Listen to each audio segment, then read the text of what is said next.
बच्चे की पैदाइश के बाद डिलीवरी रूम से निकले अभी 1 घंटा ही हुआ था।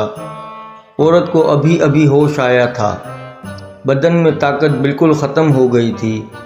करवट लेना तो दूर की बात, हिलने में भी बेपनाह दिक्कत हो रही थी।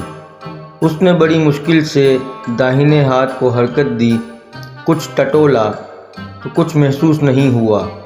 फिर बाएं हाथ को हरकत देने की कोशिश की, कुछ नहीं हाथ लगा।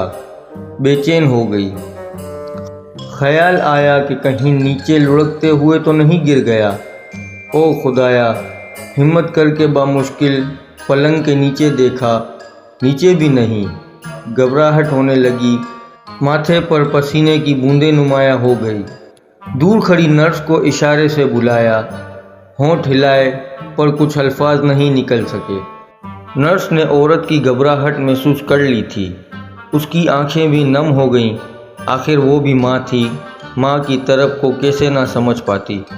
दौड़कर इंक्यूबेटर रूम से नौज़ायदा को लाई और माँ के हाथ में थमाते हुए कहा, मैं समझ सकती हूँ बहन, लो जी भर के देख लो। औरत माथा पीटते हुए बोली, बहुत शुक्रिया, लेकिन मैं मोबाइल ढूंढ रही थी, स्टेटस लगाना था।